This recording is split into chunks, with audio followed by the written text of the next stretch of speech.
शहर से थोड़ा दूर बना हुआ वो सरकारी कॉलेज बाहर से बिल्कुल सामान्य लगता था।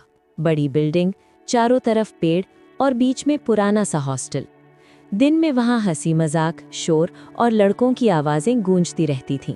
लेकिन जैसे ही रात होती, हॉस्टल की तीसरी मंजिल पर मौजूद कमरा नंबर 307 एकदम अलग दुनिया बन जाता था।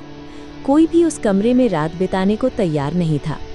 कहते हैं उस कमरे की लाइट अपने आप बंद हो जाती थी, दरवाज़ा बिना हवा के हिलता था और आधी रात को कोई बिस्तर के पास खड़े होकर धीरे धीरे सांस लेता था। जिसने भी वहाँ सोने की कोशिश की, उसने अगली सुबह कमरा बदलवा लिया या फिर हॉस्टल ही छोड़ दिया। इस कहानी की शुरुआत होती है रोहन से।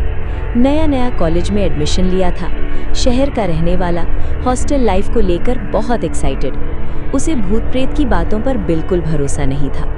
उसके लिए ये सब बस डर फैलाने वाली कहानियां थी। जब हॉस्टल वार्डन ने उसे कमरा नंबर 307 अलॉट किया तो बाकी लड़कों ने एक दूसरे की तरफ देखा, लेकिन रोहन हंस पड़ा। अरे यार, कमरा ही तो है, उसने कहा, भूत थोड़ी होगा। पहली रात बिल्कुल सामान्य थी। रोहन ने बैग रखा, बिस्तर लगाया, फोन चलाया और देर तक दोस्तों से बातें करता रहा। लेकिन जैसे जैसे रात गहराने लगी, कमरे का सन्नाटा अजीब लगने लगा। पंखा चल रहा था, लेकिन हवा नहीं लग रही थी। दीवारों पर परछाइयां कुछ ज्यादा ही लंबी लग रही थी। करीब 12:15 बजे अचानक लाइट झपकी और फिर बंद हो गई। रोहन उठा, मोबाइल की फ्लैशलाइट ऑन की। लाइट चली गई होगी, उसने खुद से कहा। तभी उसे लगा कि कमरे का दरवाजा थोड़ा सा खुला हुआ है। उसे याद था कि उसने सोते वक्त दरवाजा बंद किया था। वो उठकर दरवाजे की तरफ गया। जैसे ही उसने हाथ बढ़ाया, दरवाजा अपने आप चर की आवाज के साथ खुल गया। उस पल रोहन को पहली बार हल्का सा डर महसूस हुआ। वो वापस बिस्तर पर आ गया, लेकिन नींद नहीं आई। तभी उसे लगा कि कोई बहुत धीरे धीरे कमरे में चल रहा है। कदमों की आवाज नहीं थी, बस फर्श पर दबाव महसूस हो रहा था, जैसे कोई नंगे पैर घूम रहा हो। रोहन ने हिम्मत करके कहा, कौन है? कोई जवाब नहीं आया, लेकिन तभी बिस्तर के पास किसी की सांस लेने की आवाज आई, बहुत पास से। रोहन की सांस अटक गई। उसने मोबाइल घुमाया, लेकिन फ्लैशलाइट में कुछ नहीं दिखा। फिर भी उसे साफ महसूस हो रहा था कि कोई वहां खड़ा है, उसे घूर रहा है। अचानक उसके कान के पास एक फुसफुसाहट आई, तू भी यहाँ रहने आया है? रोहन चीख भी नहीं पाया। उसकी आवाज जैसे गले में ही दब गई हो। अगले ही पल वो बेहोश हो गया।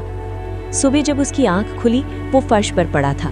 बिस्तर उल्टा था, कुर्सी टूटी हुई और दीवार पर किसी ने नाखूनों से लिखा हुआ था, ये कमरा खाली नहीं है। हॉस्टल में हड़कंप मच गया। लड़कों ने रोहन को घेर लिया। वार्डन आया, लेकिन दीवार पर लिखा हुआ अचानक गायब हो चुका था। सब ने कहा, 307 ने फिर किसी को दिखा दिया। रोहन कुछ बोल नहीं रहा था। उसकी आंखें बार बार कमरे के कोने की तरफ जा रही थीं, जैसे वहां कोई खड़ा हो। उस दिन के बाद से रोहन रात में सो नहीं पाया और हर रात ठीक 12:15 बजे उसे वही सांसों की आवाज सुनाई देने लगी और उसे धीरे धीरे एहसास होने लगा वो कमरे में अकेला नहीं है। उस दिन के बाद रोहन के लिए हॉस्टल की रातें खत्म हो चुकी थीं। दिन में वो सामान्य दिखने की कोशिश करता, दोस्तों से बात करता, हंसता भी था, लेकिन जैसे ही सूरज ढलता, उसका शरीर अपने आप डर से भरने लगता। उसे पता था रात 12:15 बजे फिर कुछ होने वाला है। पहली बार नहीं, अब हर रात। दूसरी रात ठीक 12:15 बजे कमरे की हवा अचानक ठंडी हो गई। पंखा चल रहा था, लेकिन जैसे किसी ने सारी हवा खींच ली हो। रोहन ने घड़ी की तरफ देखा और उसी पल कमरे के कोने से ठक ठक की आवाज आने लगी, जैसे कोई दीवार पर उंगली मार रहा हो। उसने रजाई ओढ़ ली, आंखें बंद कर ली, लेकिन आवाज रुकने की जगह और पास आती चली गई। फिर बिस्तर धीरे से दबा, जैसे कोई उसके पास बैठ गया हो। रोहन की सांसें तेज हो गईं। उसे साफ महसूस हुआ कोई उसके कंधे के पास झुका हुआ है। फिर वही आवाज बिल्कुल उसके कान के पास, तू भी मुझे छोड़कर जाएगा? इस बार रोहन चीख पड़ा। पूरा हॉस्टल जाग गया। लड़के दौड़ कर आए, लेकिन कमरे में कुछ नहीं था। वार्डन ने सख्ती से कहा कि ये सब वहम है, लेकिन उसी रात एक सीनियर लड़के ने रोहन को चुपचाप बुलाया। तू जानना चाहता है ना 307 की सच्चाई? रोहन ने हाँ में सिर हिला दिया। सीनियर ने बताया कि 5 साल पहले उसी कमरे में एक लड़का रहता था। नाम था अमन। बहुत शांत, बहुत अकेला। एक रात उसी कमरे में उसने खुदकुशी कर ली थी। दरवाज़ा अंदर से बंद था। सुबह जब दरवाज़ा तोड़ा गया, अमन बिस्तर पर बैठा मिला, मरा हुआ। लेकिन उसकी आंखें खुली थी और चेहरे पर डर नहीं, शिकायत थी। मरने से पहले उसने अपने दोस्त से कहा था, रात को कोई मुझसे बात करता है और वो मुझे जाने नहीं देता। उसके बाद से 307 कभी खाली नहीं रहा। ये सुनते ही रोहन को समझ आ गया, वो आवाज़, वो सांसें, वो समय सब उसी से जुड़ा है। उस रात रोहन ने तय कर लिया कि अब वो डर कर भागेगा नहीं। उसने मोबाइल रिकॉर्डिंग ऑन की और 12:15 बजे का इंतजार करने लगा।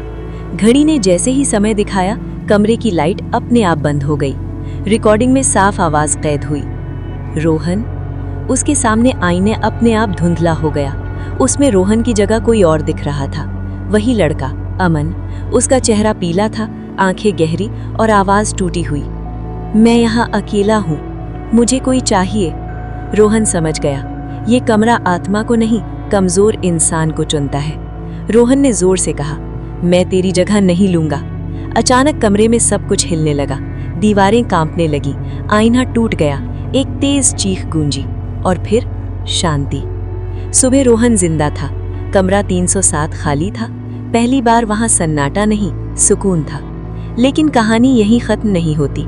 कुछ महीनों बाद नए सेशन में एक नया लड़का आया और उसे अलॉट हुआ कमरा नंबर 307।